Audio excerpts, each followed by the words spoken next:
5 years after breaking up with Leon, he was also getting married. On the eve of the wedding, the bride fell from a height with her unborn child.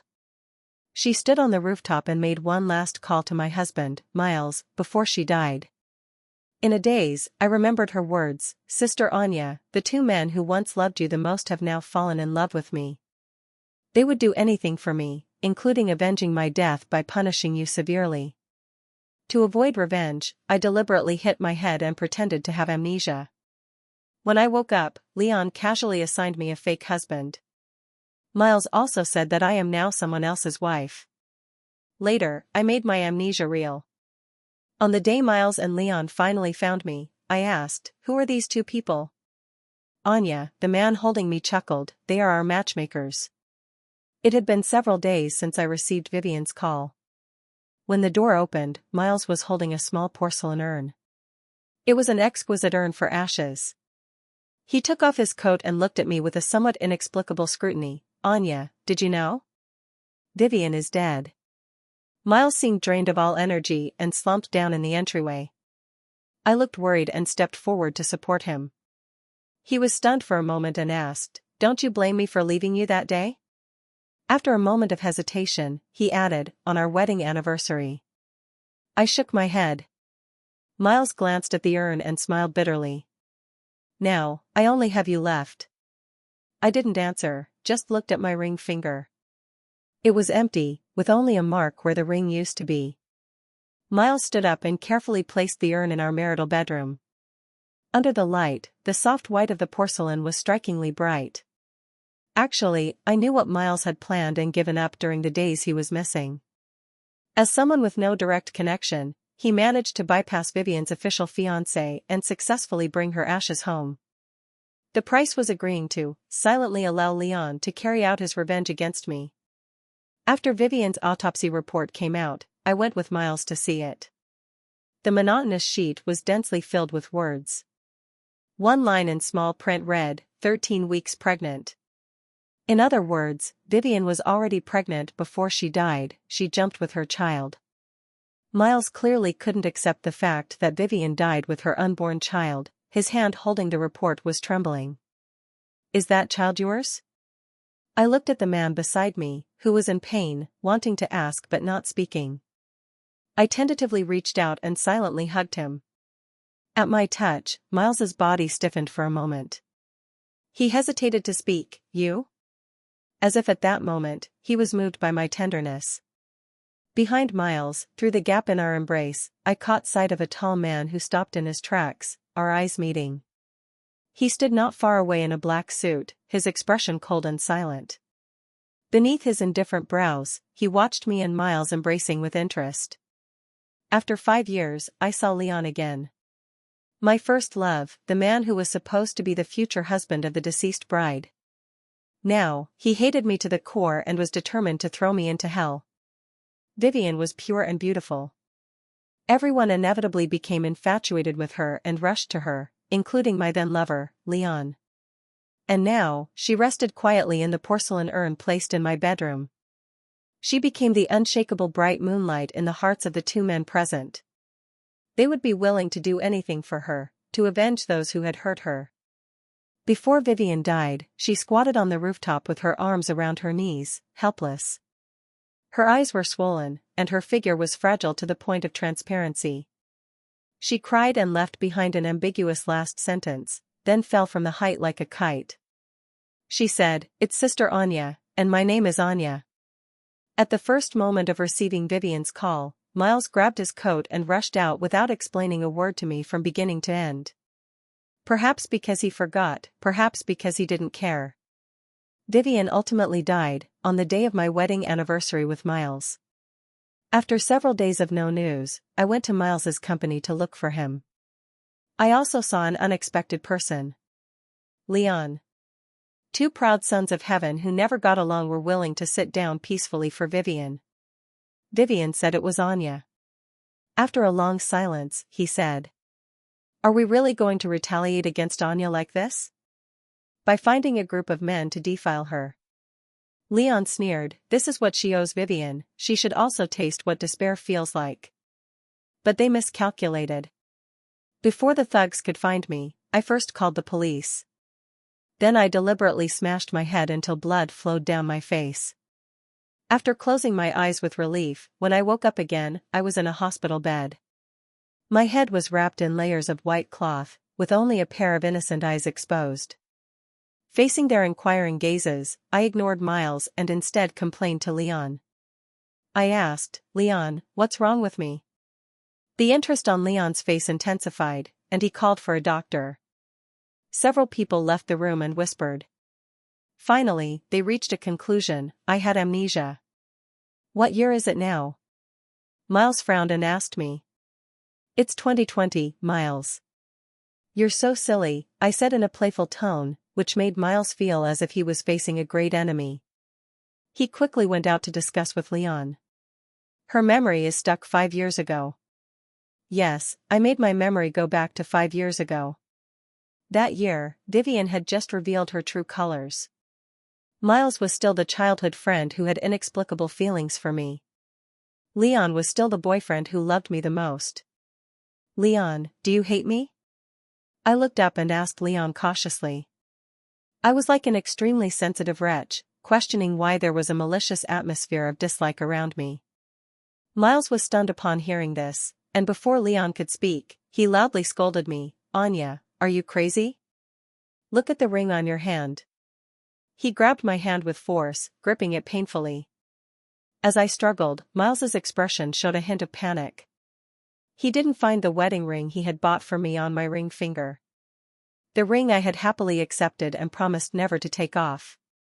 "What?" I looked at him curiously. The ring, I had already taken it off after I learned of Miles's tacit approval. "Nothing." Miles lowered his eyes and whispered, "This is fine too." I got up and tried to approach Leon.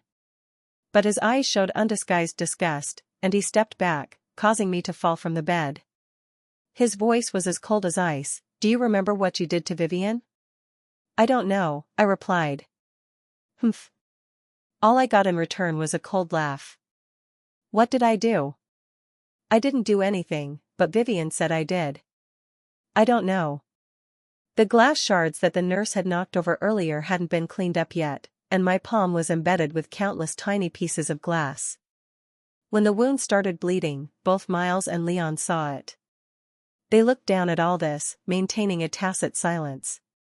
"Leon," a doctor reminded, "this lady is injured." As a doctor, Leon certainly knew I was injured. But he lifted his foot and stepped on my injured hand again. Miles frowned, his brows knitting tighter. Finally, he stopped Leon from further actions, squatted down, and pulled me up. "Vivian suffered 100 times more than you," Miles said. I looked up, cold sweat sliding down my cheek. "Leon, why?" Vivian's appearance was like a knot, always trapping me in thoughts during midnight dreams, wondering why they all abandoned me. Leon said, "Vivian is great, I love her." After the breakup, I was devastated for a while. That cold winter, Miles took Leon's place. He stood in the biting cold wind, holding the steaming breakfast in his arms. "Anya, it's still warm," he pursed his lips, looking conflicted. "I will be sad for your sorrow." He doesn't want you, but I do. The Miles who said this had not yet met Vivian. Until that day, Vivian, like a lively little deer, burst into his view.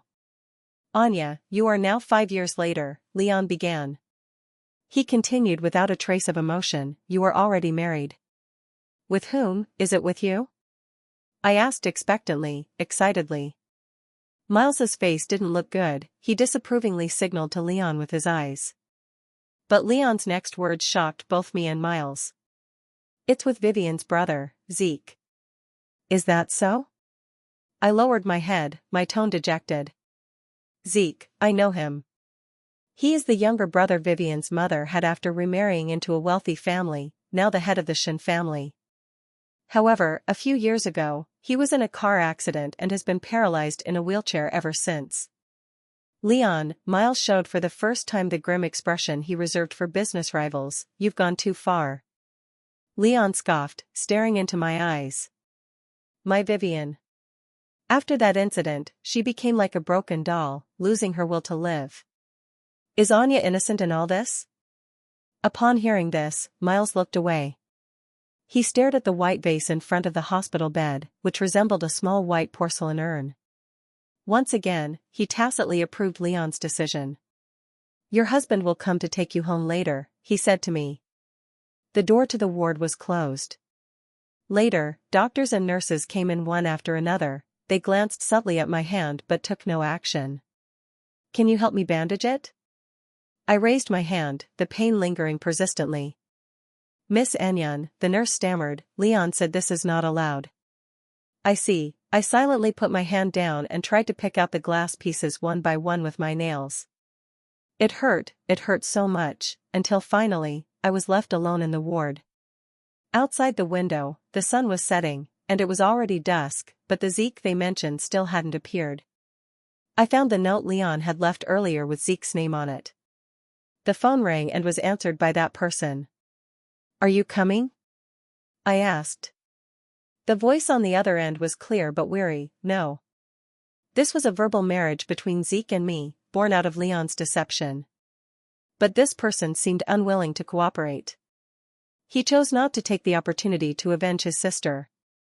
After hanging up, I dialed the number I had marked as husband. What is it? Miles's words lacked any emotion. Husband, I called out these two words over the phone. There was a moment of silence on the other end, then a laugh. What are you going crazy for?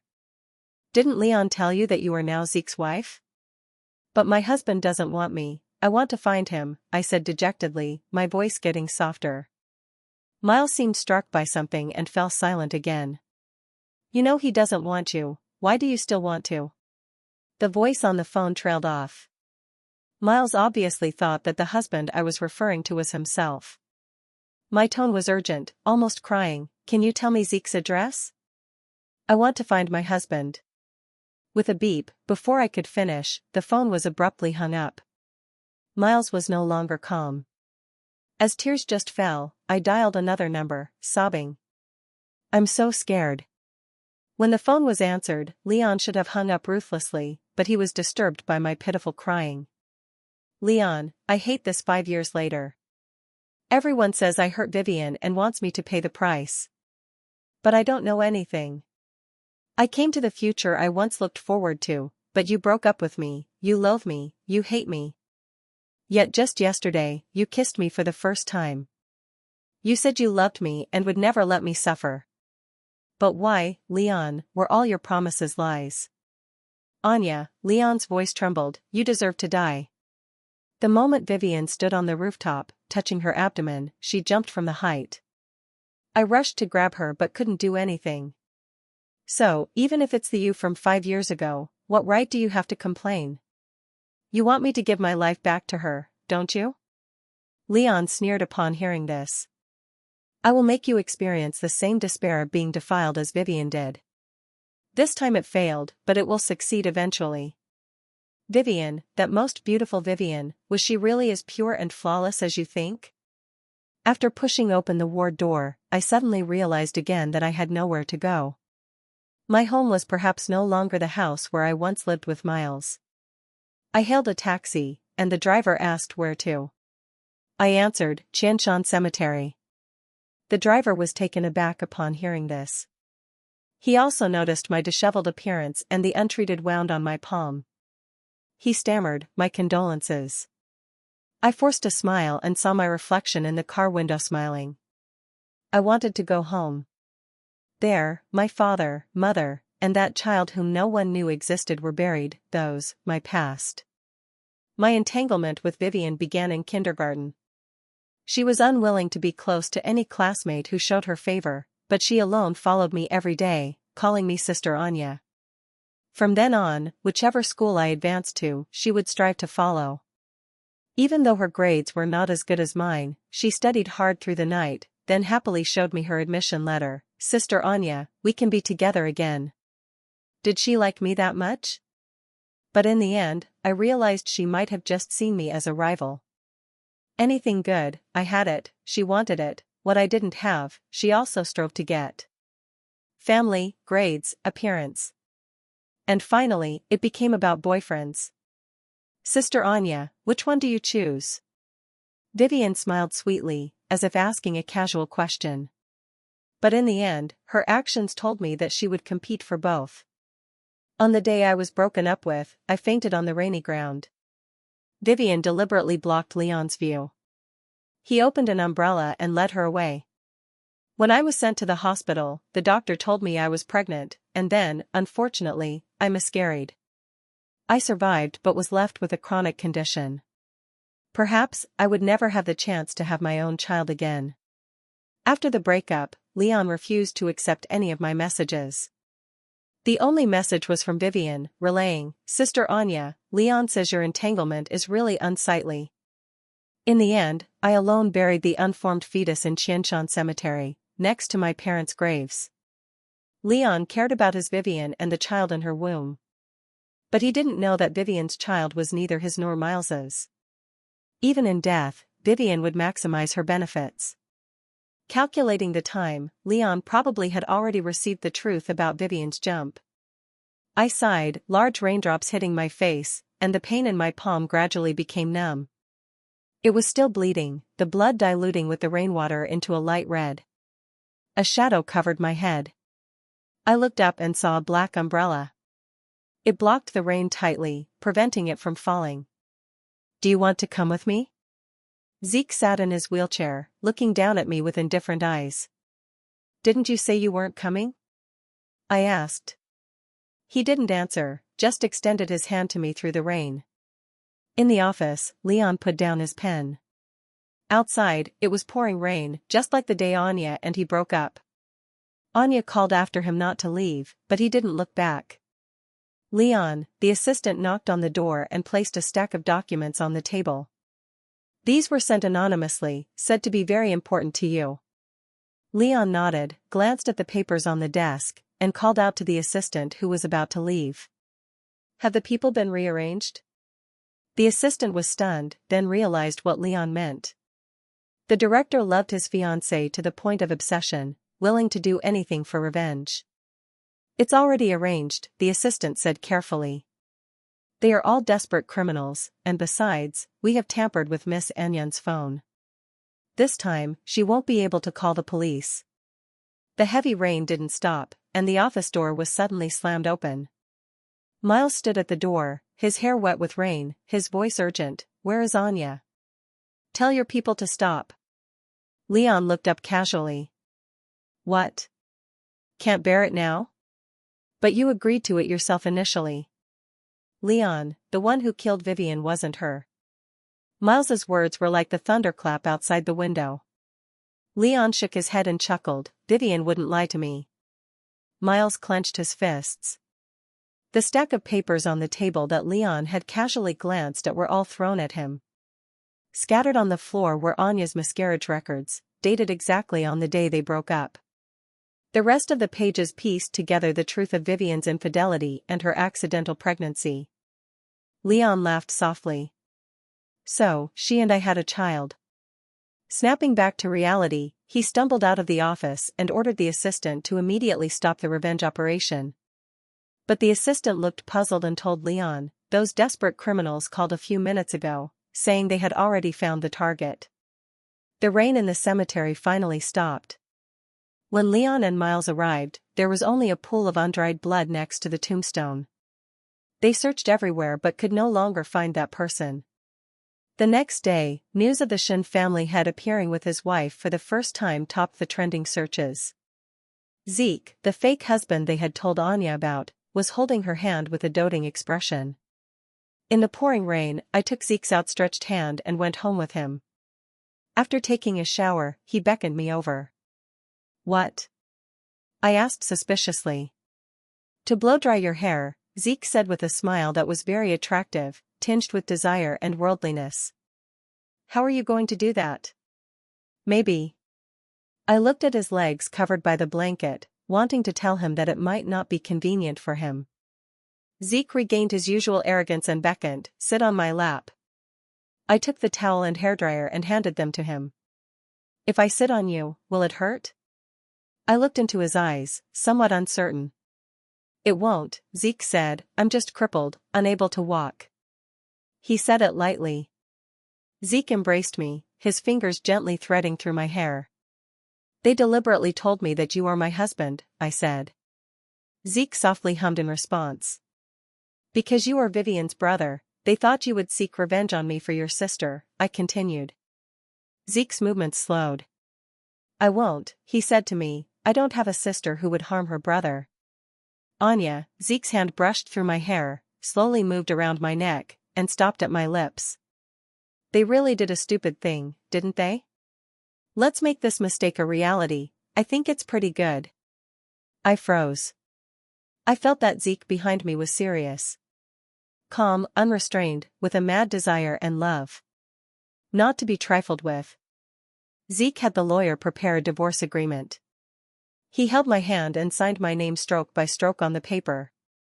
Anya, I'm really happy, Zeke said, then tossed the agreement to a subordinate beside him, instructing them to discuss it properly with Miles. So, when I saw Miles again, the bruises on his face shocked me. Zeke, you are truly disgraceful, kidnapping my wife like this, Miles gritted his teeth, looking at the man holding me in his arms. Zeke chuckled upon hearing this, didn't you say she is my wife? Zeke was indifferent, weary, playing with one of my hands. Clearly sitting in a wheelchair, yet unquestionable. I took her back to my home, I don't think I need your permission for that. Anya, Miles, stung by the remark, turned to look at me, his eyes red. Look, I found our ring, he said, showing me a ring in his hand.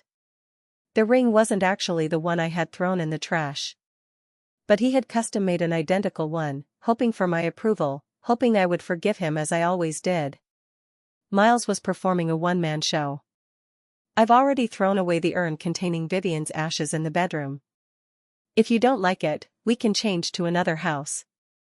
He kept talking, dejected and lost, finally reducing to a plea, please pay attention to me, don't be like this, pay attention to me, okay? Having tried all methods, Miles suddenly smiled, looking into my eyes with confidence.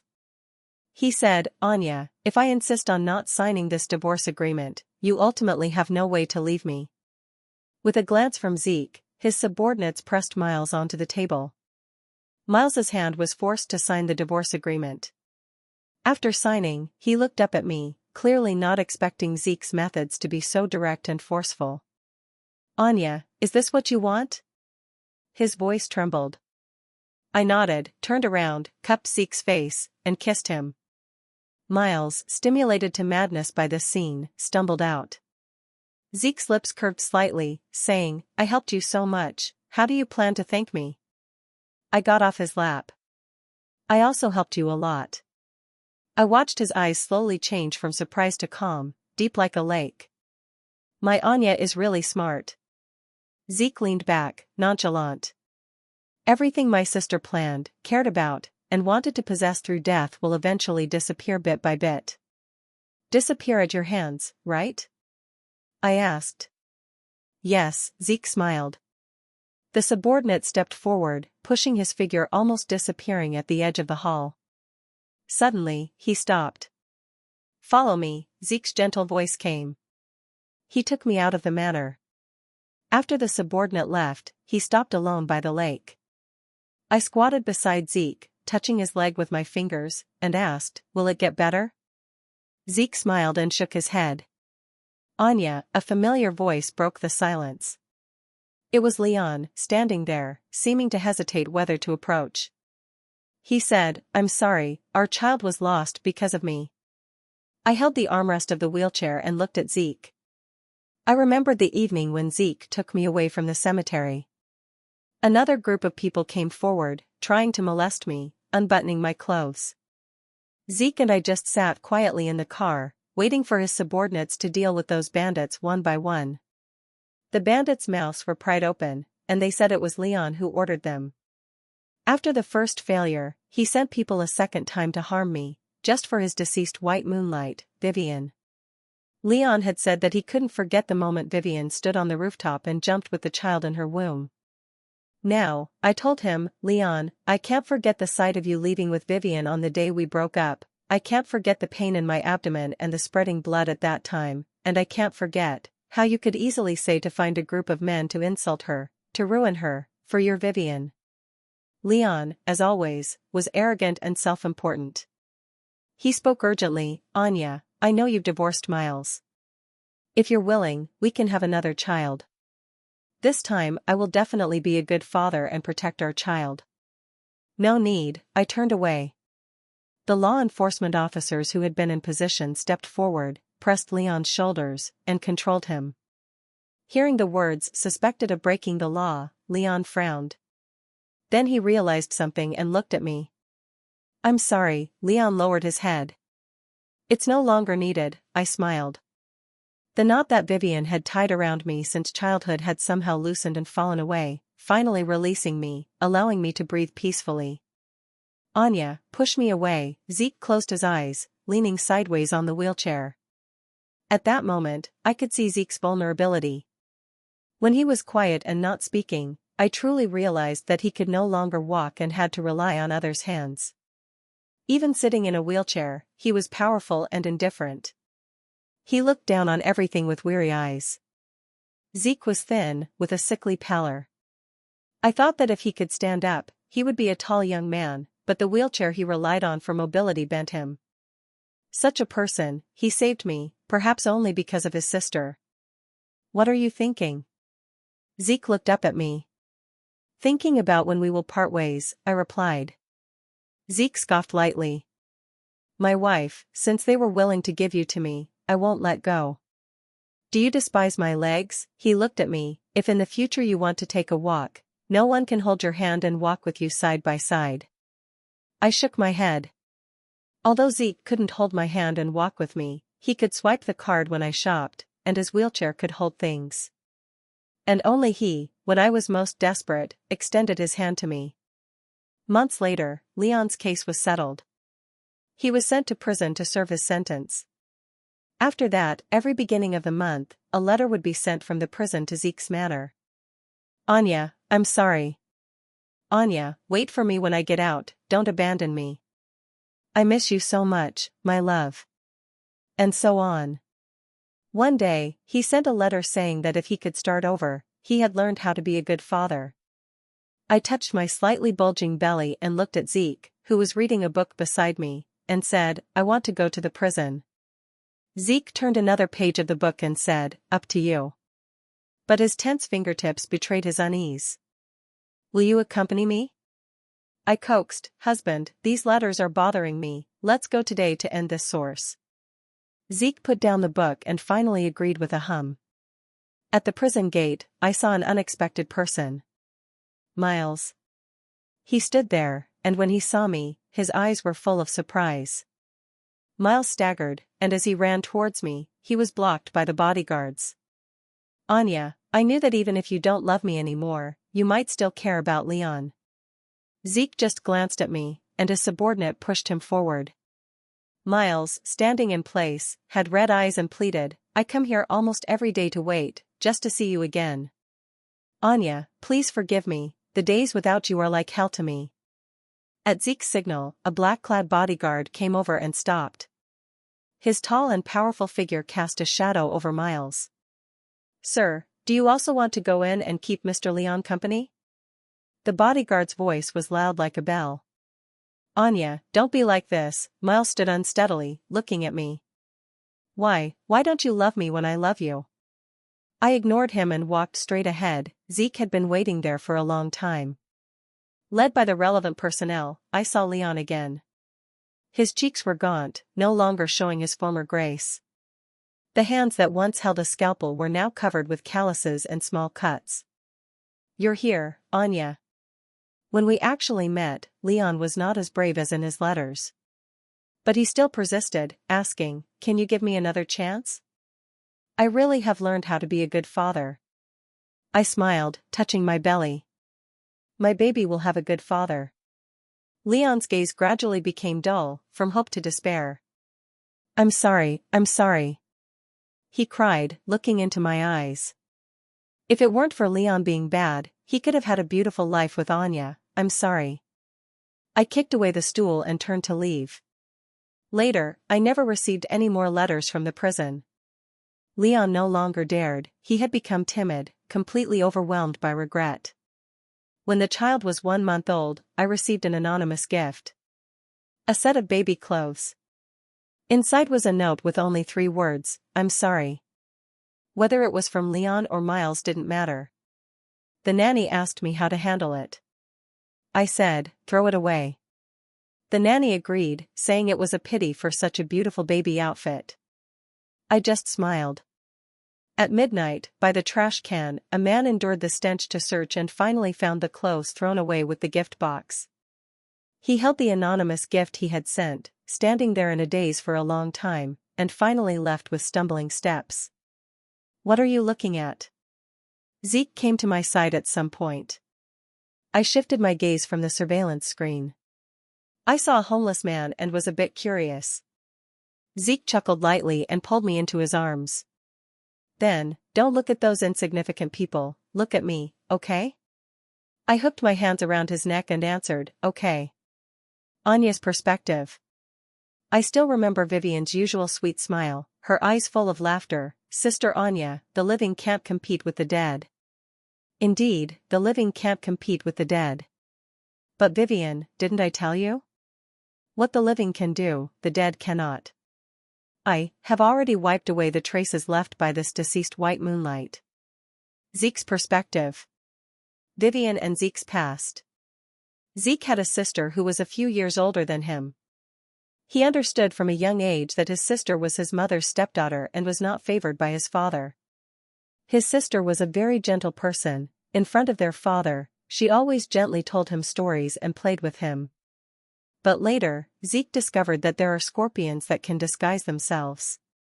After their father fell seriously ill and made his will, Vivian secretly saw it.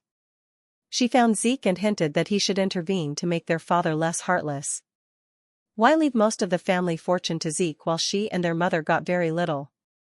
That year was also a turning point in Zeke's life. He was dragged from the sunlight into darkness and could never walk back into the light.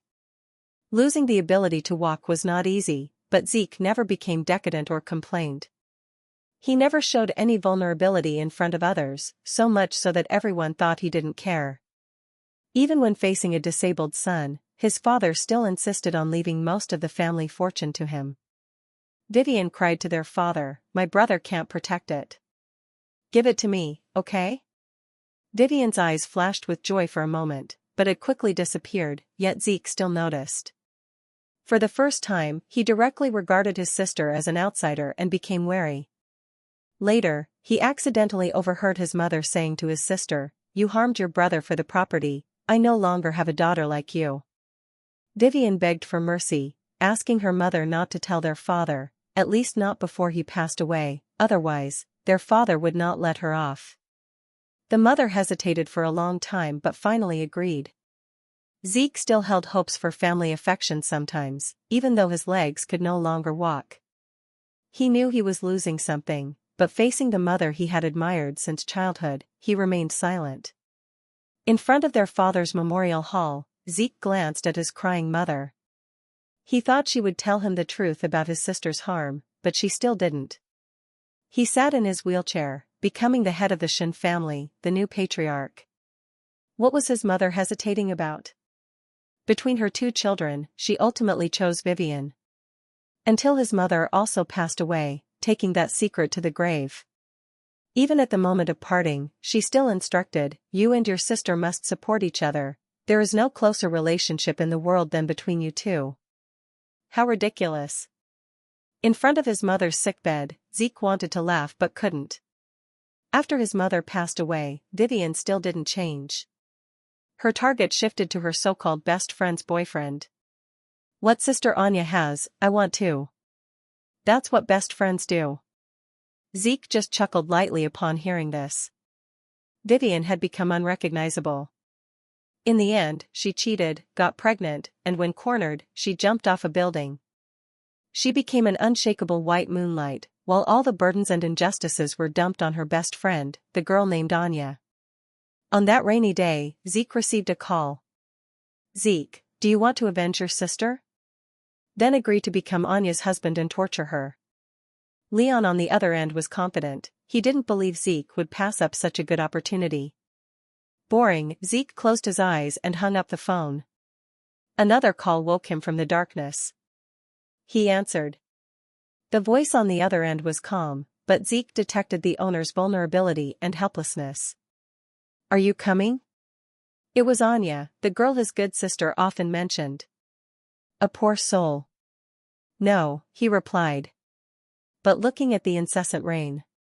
He was idle and bored, so he went to the cemetery and for the first time saw that unfortunate soul who, like him, only existed in Vivian's words. Through the rain, he extended his hand to her. I will become your husband, but not for revenge, just out of curiosity, just because I'm bored, or perhaps, just because I have a little bit of kindness left. Extra. On the autumn day when she had just entered high school, Anya opened her eyes at her desk. The classroom still carried the heat of summer, with the fan creaking as it turned. Vivian's voice was incessant, chattering in her ear. Seeing Emily in her school uniform, Anya unconsciously called out that name. When they first met, Vivian wasn't called Vivian, she was called Emily. It was only later that Vivian's mother changed her name. At that time, Emily proudly told Anya, "You have to call me by my new name from now on, I'm now called Vivian." Anya smiled and agreed, "Okay, Vivian, Vivian." Vivian had died by jumping off a building, but now she reappeared before her eyes. It took Anya a whole class period to barely accept this bizarre experience. Sister Anya, I'm so troubled, sometimes I feel like my parents only like my brother, Vivian pouted and complained. She was a girl who was pampered and refined, yet she always deliberately complained about these things in front of Anya. Do you want to come to my house and see? Vivian tilted her head, inviting Anya as usual. Anya had heard about Vivian's large villa and manor but had never agreed to go. But this time, she nodded. Vivian was stunned, she was very surprised, then smiled, Sister Anya, you never came when I invited you before. That's great, this time, I'll treat you well. There are many beautiful dresses at my house, you'll definitely like them. Vivian went on and on. But what Anya thought of was Zeke, the husband who had doted on her for years. Everything was still in time, Zeke's legs were not yet injured. The car drove into the manor, with roses climbing the white pillars. When Vivian stepped into the hall, she suddenly stopped. Brother, you're home? She exclaimed, then turned to explain to Anya, my brother usually boards at school, it's rare to run into him today. Anya saw that teenager. Hearing the noise, he looked up at her. Compared to the Zeke who was her husband, the person before her had similar features but with more youthfulness. He sat in the sunlight, without the wheelchair that usually accompanied him. The young Zeke was tall and full of vigor. Just as she had imagined. He was still her Zeke.